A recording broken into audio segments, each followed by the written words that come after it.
करते हो, 1 से 1 को माइनस करते हो, 1 माइनस 1, आंसर विल बी 0। तो 1s के अंदर कोई भी नोड नहीं होता है। और यहां से मैंने आप लोगों को बता भी दिया कि यहाँ पर जो एटॉमिक स्ट्रक्चर से आज का हमारा लेक्चर है that is shapes of orbital. और शेप्स ऑफ ऑर्बिटल के बाद इनमें मैं आप लोगों को बताऊंगा कि ऑर्बिटल के अंदर प्लेस होती है जिसको हम बोलते हैं नोड्स। नोड्स क्या होती है, नोड्स को हम कैलकुलेट कैसे करते हैं, और नोड्स की जो दो टाइप्स है that is radial node, angular node, वो क्या होती है। और साथ में किसी ऑर्बिटल के अंदर एंगुलर नोड और रेडियल नोड को कैलकुलेट करने के लिए जो फार्मूला होगा वो भी बताऊंगा। अब देखो, सबसे पहले शेप्स ऑफ ऑर्बिटल। ऑर्बिटल जो होते हैं ये असल में सब शेल के अंदर होते हैं। सब शेल हमारे पास एस पी डी एन एफ होता है, जी एच आई जे ये भी हो सकते हैं। मैंने लास्ट लेक्चर में क्वांटम नंबर को डिटेल से पढ़ा दिया। अब ये जो सब शेल होते हैं इसके अंदर ऑर्बिटल होते हैं, और ऑर्बिटल आर द स्पेस और region around the nucleus are mean to say in a subshell where the probability of finding electron is maximum mean to say more then 90%। और यहाँ पर जो साइज स्क्वायर होते हैं वो maximum होते हैं और उसकी वैल्यू 90 से ज्यादा होती है। अब देखना, ये जो सब शेल होते हैं इसके अंदर ऑर्बिटल होते हैं, ये मैंने बता दिया आप लोग। अब इस सब शेल के अंदर एक ऑर्बिटल होते हैं, पी के अंदर 3 होती है, डी के अंदर 5 होती है, और एफ के अंदर कितनी होती है, एफ के अंदर 7 होती है। और एक ऑर्बिटल के अंदर मैक्सिमम 2 इलेक्ट्रॉन आते हैं। ये तो जर्नल सी बात है, लास्ट लेक्चर क्वांटम नंबर से भी मैंने आप लोगों को डिस्कस कर लिया। अब ये जो इस ऑर्बिटल होता है, इस सबशेल के अंदर एक ही ऑर्बिटल होते हैं, क्योंकि आप लोगों को पता है ये जो एस सबशेल होते हैं इसके लिए एल की वैल्यू क्या होती है, 0 होती है। और एल की वैल्यू 0 का मतलब है एम की वैल्यू भी 0 होगी। और एम की वैल्यू 0 का मतलब ये है कि जब आप लोग इससे मैग्नेटिक फील्ड से पास करते हो, ये इसकी एक ही डायरेक्शन होती है, यानी एक ही ओरिएंटेशन होती है। सिमिलरली अगर आप लोग पी सबशेल को देखोगे तो पी सबशेल के लिए जो एल की वैल्यू होती है, एल की वैल्यू आप लोग को सबशेल के बारे में बताते हैं, वो 1 होती है। अब एल की वैल्यू 1 होगी तो एम की वैल्यू आप लोग के पास 0 हो सकती है, और 0 के साथ प्लस माइनस 1 हो सकती है। एम की वैल्यू 3 होगी, और एम की वैल्यू 3 का मतलब ये है इसकी जो ओरिएंटेशन होगी ये 3 होगी। ठीक इसी तरह आप लोग ये जो डी ऑर्बिटल है या डी सबशेल है, इसके लिए एल की वैल्यू जो होती है, इसके लिए एल की वैल्यू 2 होती है। अब एल की वैल्यू 2 का मतलब ये है कि एम की वैल्यू जो होगी वो 0 होगी, 0 के साथ प्लस माइनस 1 होगी, और प्लस माइनस 1 के साथ प्लस माइनस 2 होगी। मीन टू से यहां पर जो मैग्नेटिक क्वांटम नंबर है उसकी वैल्यू 5 होगी। और यही जो मैग्नेटिक क्वांटम नंबर की वैल्यू है ये असल में आप लोगों को सब शेल के अंदर ऑर्बिटल के बारे में बताते हैं कि कोई सब शेल है उसके अंदर ऑर्बिटल कितने। अब ये जो एस है और पी सबशेल के अंदर जो ऑर्बिटल होते हैं इसकी शेप्स बनाना आसान होती है, लेकिन डी और एफ की जो शेप होती है वो बनाना मुश्किल होती है। एफ को तो मोस्ट ऑफ द केस हम यहाँ पर डिस्कस नहीं करते क्योंकि वो कॉम्प्लिकेटेड होती है, और डी जो ऑर्बिटल है उसकी शेप में आज आप लोग को समझाने वाला हूँ। देखना, सबसे पहले इस पे समझो। एच जो ऑर्बिटल होते हैं ये इस तरह स्फेरिकल सिमेट्रिकल होती है, और यहाँ पर जो इलेक्ट्रॉनिक डेंसिटी होती है ये चारों साइडों पर इक्वल होती है, यानी हर एक साइड पर इलेक्ट्रॉनिक डेंसिटी इक्वल होगी। यहाँ न्यूक्लियस से इधर आओगे, इधर आओगे, इधर आओगे, जिस साइड पर भी जाओगे इलेक्ट्रॉनिक डेंसिटी इक्वल होती है, और इसको हम बोलते हैं सिमेट्रिकल। अब एस जो सबशेल और एस जो ऑर्बिटल होते हैं ना उसकी शेप ऐसी होती है। एस ऑर्बिटल बोलो या एस सबशेल बोलो, क्योंकि एस सबशेल के अंदर एक ही ऑर्बिटल होते हैं। सिमिलरली जब आप लोग पी सबशेल की तरफ जाते हो तो पी सबशेल के अंदर 3 ऑर्बिटल होते हैं। और एक बात आप लोगों ने याद रखनी है कि ऑर्बिटल आर 3 डायमेंशन।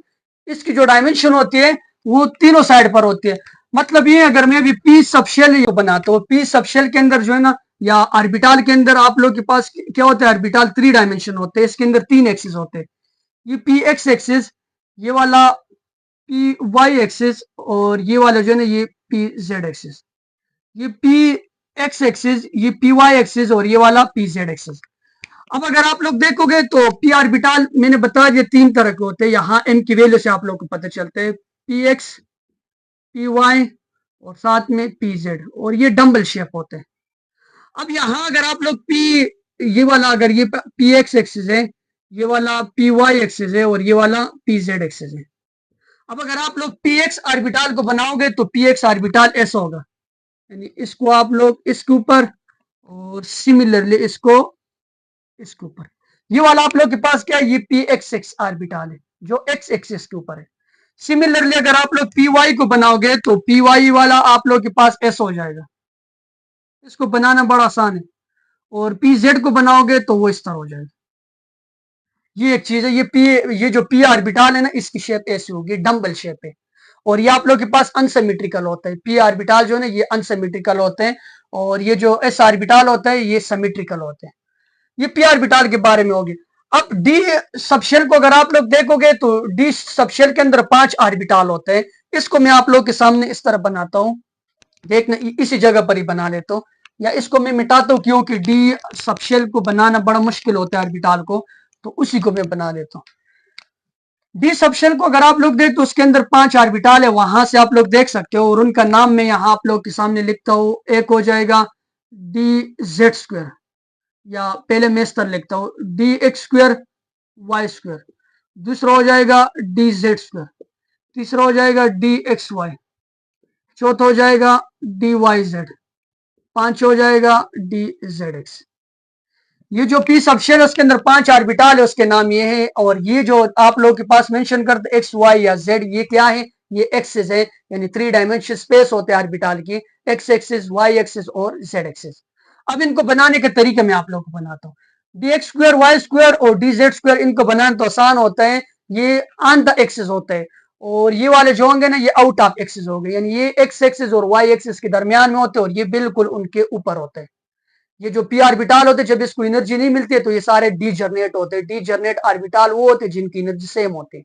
अब जब इसको आप लोग एनर्जी देते हो तो इनकी स्प्लिटिंग हो जाती है, लो एनर्जी ऑर्बिटल में और हाई एनर्जी ऑर्बिटल में, वो तो आगे एडवांस लेवल पे आप लोग पढ़ते हो।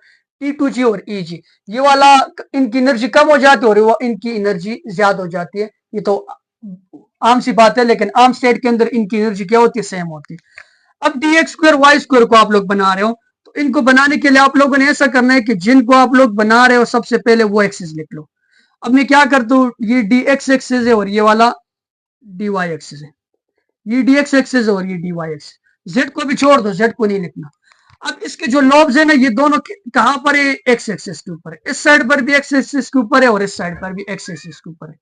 अगर इस साइड से आप लोग देखोगे तो वाई वाला, ये वाला इधर से एक्स एक्सिस के ऊपर, वाई एक्सिस के ऊपर, और ये वाला यहां से वाई एक्सिस के ऊपर।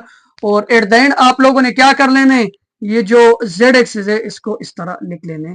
तो ये जो भी शेप बन गई ना, ये क्या है, D X square Y square, यानी दोनों जो लॉब्स हैं वो एक साइड पर भी एक्स एक्सिस के ऊपर है और दूसरी साइड पर भी, और एक साइड पर भी वाई के ऊपर है और दूसरी साइड पर भी वाई के ऊपर। ये D X square Y square की बात आ गई। अब जेड स्क्वायर की तरफ मैं जाता हूं, तो जिसको बनाने उसको सबसे पहले उस तरह लिख लो। तो डी जेड स्क्वायर को बनाने, इसको तो बनाना आसान है, तो इसको मैं ऐसा कर लेता हूं, ये वाई एक्सिस, ये एक्स एक्सिस और ये वाला जेड एक्सिस। अब ये कहां पर, ये जेड एक्सिस के ऊपर है। आप लोग क्या कर लो, दो लॉब्स बनाओ। इस साइड पर भी ये जो लॉब्स बना रहे हो ये जेड के ऊपर बना लो, इधर से भी जेड के ऊपर बना लो, और जेड तो स्क्वायर है तो जेड के ऊपर एक और भी है, तो इसको ऐसा कर लो कि इसको इस तरह, यहाँ ये जो जेड है ना इसके ऊपर ये आ जाएगा। ये किसकी शेप आ गई, ये डी जेड स्क्वायर की बात आ गई, ये डी एक्स स्क्वायर और वाई स्क्वायर की बात आ गई।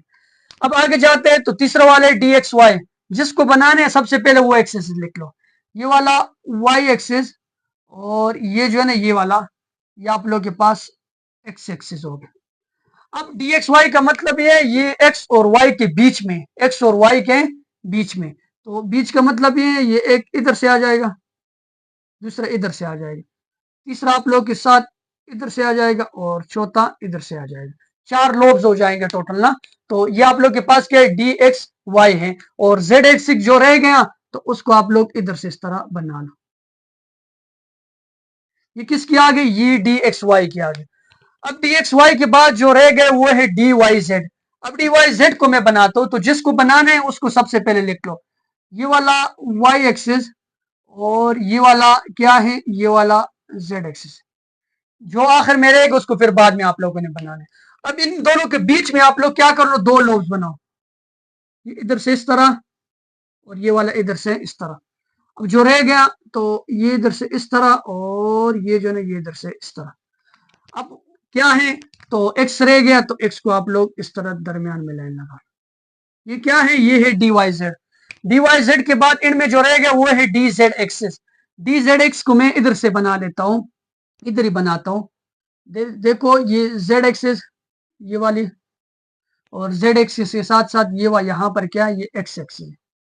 अब इन दोनों के बीच में आप लोगों ने बनाने, तो बीच में बनाने का मतलब ये है कि ये इधर से इस तरह, ये इधर से इस तरह। ये खूबसूरत करके नहीं बना, तो आप लोगों ने ये खूबसूरत करके बना लेने, सही है। ये आखिरी वाला, और ये जो रहेगा ये इस तरह, और ये वाला इस तरह। जो वाई रह गया तो वाई को आप लोग बीच में ऊपर से ऐसा काट लो। तो ये डी ऑर्बिटल के जो है ना, ये मुख्तलिफ डी ऑर्बिटल आप लोग के पास आ गए, और ये इनकी शेप्स आ गई कि शेप्स आप लोगों ने कैसे बनानी है। अब इसके अंदर जो इंपॉर्टेंट चीज है वो क्या है, वो नोड्स है। नोड्स क्या होती है और नोड्स को हम कैलकुलेट कैसे करते हैं, मैं वीडियो को देख लेता हूँ, चल रही है और नजर भी आ रहे हैं, हाँ बिल्कुल। अब नोड्स क्या होते हैं, नोड्स के बारे में मैं आप लोगों को थोड़ी सी बातें बता देता हूँ। नोड्स वहां से और यहां से मैं समझाऊंगा। नोड्स वो जगह होती है किसी ऑर्बिटल के अंदर where the probability of finding electron is zero, almost zero होती है। यानी प्रोबेबिलिटी ऑफ फाइंडिंग इलेक्ट्रॉन का मतलब ये होता है कि ये जो साई है और साई स्क्वायर की वैल्यू है वो जीरो होती है, जहां पर इलेक्ट्रॉन नहीं होते। अब नोड्स फर्दर दो तरह के होते हैं, एक को हम बोलते हैं रेडियल नोड और दूसरे को हम बोलते हैं एंगुलर नोड। एक हो गया रेडियल नोड और दूसरा हो गया एंगुलर नोड। रेडियल और एंगुलर को मैं समझाता हूं। अब देखो, सबसे पहले नोड के बारे में समझो कि नोड क्या कहते हैं सर हमें। देखो ये मैं आप लोग के पास कोई एटम बनाता हूं, ये एटम का शेल है, ये पहला शेल है, ये दूसरा शेल है। अब अगर आप लोग यहाँ पर देख तो बोर के मुताबिक इलेक्ट्रॉन जब ग्राउंड स्टेट में होते हैं तो वो न्यूक्लियस से किस डिस्टेंस के ऊपर होते हैं, 0.529 एंगस्ट्रॉम के डिस्टेंस के ऊपर होते हैं। लेकिन अगर आप लोग वेव मैकेनिक्स को डिस्कस करते हो तो वेव मैकेनिक्स आप लोग को ये कहते हैं कि इलेक्ट्रॉन किसी भी डिस्टेंस के ऊपर हो सकते हैं।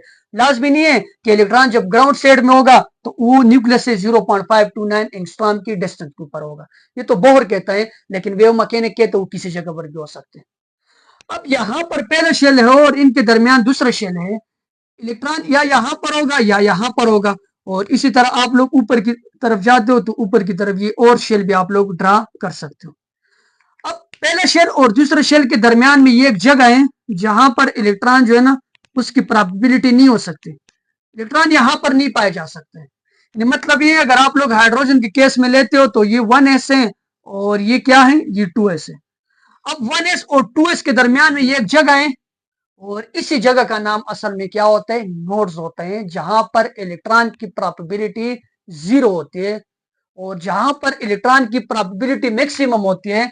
नोड्स के साथ साथ एक दूसरा टर्म है, उसको हम बोलते हैं एंटी नोड। क्या चीज है, एंटी। एंटी नोड में मैक्सिमम और नोड में जीरो। अब यहाँ नोड्स अब दो तरह के हो सकते हैं, एक को हम बोलते हैं रेडियल नोड और दूसरे को हम बोलते हैं एंगुलर नोड। रेडियल नोड असल में ये है एक शेल और दूसरे शेल के दरमियान जो जगह है इसका नाम क्या है, ये रेडियल नोड हो गया। और ये जो नोड्स वगैरह होते हैं इसको असल में हम कैलकुलेट करते हैं by equation, by curve which is known as probability distribution curve. अब प्रोबेबिलिटी डिस्ट्रीब्यूशन कर्व तो एडवांस वाली बात है, उसकी तरफ मैं नहीं जाता। लेकिन यहाँ पर इधर कोई इलेक्ट्रॉन की जो प्रोबेबिलिटी होगी वो जीरो होगी, इसी को हम बोलते हैं नोड। और जहां पर इलेक्ट्रॉन होंगे उसको हम बोलते हैं एंटी नोड। अब एक होते हैं रेडियल नोड, रेडियल नोड असल में डिस्टेंस से आते हैं, और दूसरा होते हैं एंगुलर नोड। और एंगुलर नोड आप लोग कैलकुलेट करते हो या एंगुलर नोड को आप लोग बोल सकते हो एल। एंगुलर नोड डिपेंड करती है एल की वैल्यू के ऊपर। अब एंगुलर नोड आप लोग एल की वैल्यू से निकालते हो, और रेडियल नोड जो है ना, और नोड को पहले अब मैं नोड बता दूं फिर गड़बड़ ना हो जाए कि नोड को हम कैसे कैलकुलेट करते हैं। अब टोटल नंबर ऑफ नोड को हम कैलकुलेट करते हैं by a formula which is known as n-1। अब अगर n की वैल्यू 1 होगी तो आप लोग के पास उस एटम के अंदर या उन ऑर्बिटल या शेल के अंदर कोई भी नोड्स नहीं होंगे, जिसकी वेल नोन एग्जांपल है हाइड्रोजन। अब हाइड्रोजन का एक इलेक्ट्रॉन होगा बोर के मुताबिक, वो तो यहाँ पर हो सकते हैं ना।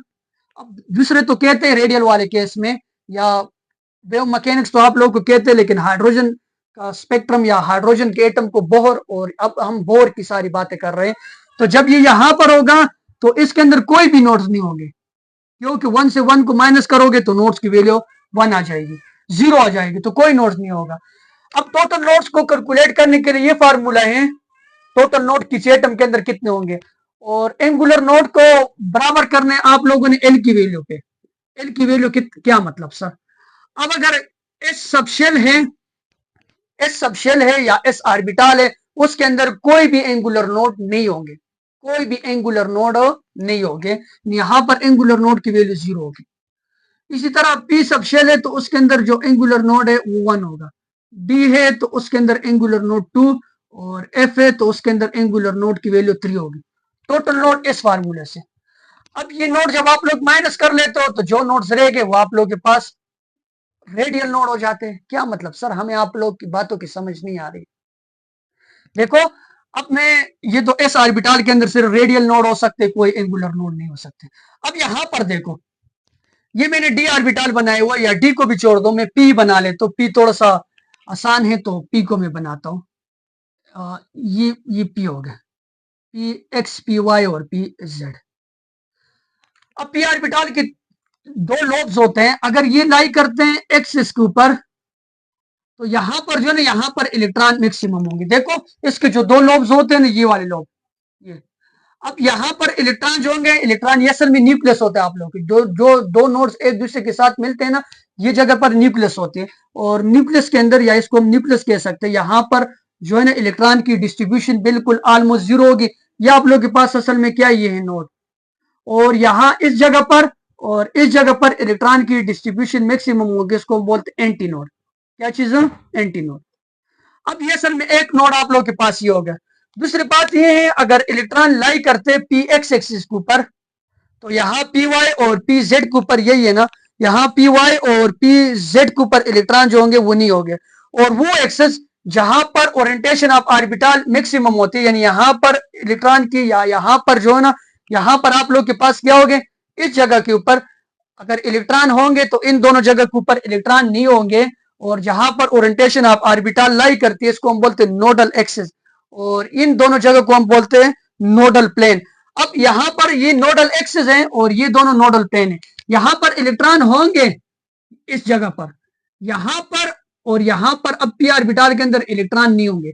सिमिलरली इस जगह पर भी नहीं होंगे। तो पी ऑर्बिटल के अंदर पॉसिबिलिटी है कि इलेक्ट्रॉन ना हो, इसके अंदर कोई पॉसिबिलिटी नहीं है। वहां पर इलेक्ट्रॉनिक डिस्ट्रीब्यूशन मैक्सिमम होती है। यहाँ इस जगह पर और इस जगह पर इलेक्ट्रॉन होंगे, इस जगह पर इलेक्ट्रॉन नहीं होंगे। और इधर वाई एक्सिस और जेड एक्सिस के ऊपर, यानी मतलब ये इलेक्ट्रॉन अगर इस जगह पर है, पी एक्सिस एक्सिस के ऊपर है, तो पी वाई और पी जेड एक्सिस के ऊपर इलेक्ट्रॉन अभी नहीं होंगे। इसको हम बोलेंगे नोडल प्लेन, और इसको हम बोलेंगे नोडल एक्सिस। ये नोडल एक्सिस है और ये नोडल प्लेन हो गया। अब नोट को मैं कैलकुलेट करने के लिए आप लोगों को फार्मूला बनाता हूं कि किस तरह नोट को हम मालूम करेंगे। सर, नोट के लिए तो ये फार्मूला मैंने आप लोगों को बता दिया। टोटल नोट को फाइंड करने के लिए जो तरीका है टोटल नोट, वो है n-1। प्रिंसिपल क्वांटम नंबर से आप लोग 1 को माइनस करो तो आप लोग के पास नोट आ जाएगी। अब मैं आप लोग को एग्जाम्पल से समझाता हूँ। यहाँ पर मैं डिफरेंट जो है ना आप लोग को कंडीशन देते उधर से समझाता हूँ। फॉर एग्जाम्पल, अगर आप लोग कोई बोले कि 1s है, तो बताओ 1s के अंदर टोटल नोट कितने होंगे। तो टोटल नोट को फाइंड करने का ये फार्मूला है n-1। यहाँ पर 1 है, 1 प्रिंसिपल क्वांटम नंबर है। तो जब आप लोग क्या करते हो, 1 से 1 को माइनस करते हो, 1 - 1, आंसर विल बी 0। तो 1s के अंदर कोई भी नोट नहीं होता है। और यहां से मैंने आप लोग को बता भी दिया कि यहाँ पर जो नोट की पॉसिबिलिटी है वो नहीं हो सकती, बोहर के अकॉर्डिंग। अब सिमिलरली आप लोग जाते हो 2s की तरफ, बताओ कि 2s के अंदर कितने नोड होंगे, टोटल नोड। टोटल नोड के बाद एंगुलर और रेडियल नोड कैलकुलेट करने। तो 2 से आप लोग 1 को माइनस करो, 2 से जब 1 को माइनस करोगे आंसर विल बी 1। अब इसके अंदर एक नोड है। अब एक नोड है, तो एक नोड में अगर आपसे कोई पूछे कि आया ये रेडियल नोड है या ये एंगुलर नोड है, तो आप लोग क्या करो, इस एस को देख लो। यानी मतलब ये है कि सब शेल को देख लो, सब शेल कौन सा है। सब शेल से आप लोग अंदाजा लगा लोगे कि एंगुलर नोड है या नहीं। अब यहां पर अगर आप लोग देखते हो तो 1s 2s है, 2 को छोड़ देने, सिर्फ s को देखो, तो s के लिए जो l की वैल्यू होती है वो 0 होती है। मीन टू से यहाँ पर कोई भी एंगुलर नोड नहीं है, एक ही नोड है। और उस नोड का नाम क्या है, उस नोड का नाम है रेडियल नोड। और ये यहाँ पर देख लो ना, 1s और 2s के दरमियान में ये एक जगह है जहां पर इलेक्ट्रॉन एग्जिस्ट नहीं कर सकते। ये असल में क्या है, वो जो रेडियल नोड में आप लोग को समझा रहा था वो ये वाला था। अब आगे चलते हैं। और क्वेश्चन करते हैं, मैं डायरेक्ट मुश्किल की तरफ पहुंच जाता हूं। अगर आपसे कोई पूछे कि बताओ 4D के अंदर टोटल नोट कितने होंगे, पहले टोटल नोट, उसके बाद रेडियल और एंगुलर की तरफ आने। तो टोटल नोट को फाइंड करने के लिए यही तरीका है, 4 से आप लोग 1 को माइनस करो, जब 4 से 1 को माइनस करोगे आंसर विल बी 3। अब बताओ कि रेडियल नोट कितने हैं और एंगुलर नोट कितने हैं। तो एंगुलर नोट सबसे पहले देखो, रेडियल नोट की तरफ जाने की फिर जरूरत ही नहीं। यहां पर देख लो तो डी है, और डी के लिए एल की वैल्यू मी टू से एंगुलर नोड की जो वैल्यू होती है वो 2 होती है। तो दो इसके अंदर क्या हो जाएंगे, दो इसके अंदर एंगुलर नोड हो जाएंगे, और एक जो रह गया वो एक क्या हो जाएगा, वो एक हो जाएगा रेडियल नोड। इस तरह आप लोगों ने फाइंड करना है। या कोई और की तरफ में चला जाओ, मैं इधर लिखता हूं कि बताओ 4F के अंदर टोटल नोड कितने होंगे, और टोटल नोड के बाद फिर एंगुलर नोड और रेडियल नोड की बारी आती है। तो टोटल नोड फाइंड करने के लिए ये वाला formula 4 - 1 answer will be 3। 3 answer आ गया। अब बताओ रेडियल कितने होंगे और एंगुलर कितने होंगे। पहले एंगुलर फाइंड करो। एंगुलर यहाँ 3 है और टोटल 3 है, और यहाँ पर 4F है। F के साथ आप लोगों ने अंदाजा लगाना है कि एंगुलर है या नहीं। अब यहाँ पर देखो जो F की वैल्यू होती है वो L के लिए 3 के बराबर होती है। तो यहाँ पर टोटल नोड ही 3 है और F के लिए भी 3 है। तो दैट्स वाई यहाँ पर अगर आप लोग देखते हो तो 3 एंगुलर नोड है, कोई रेडियल नोड नहीं है। इसी को लेते हुए हम किसी भी सब शेल के अंदर या आर्बिटाल के अंदर नोड्स कैलकुलेट कर सकते हो, और साथ में मैंने ये शेप आप लोगों को बता दिया। Thank you for watching my videos.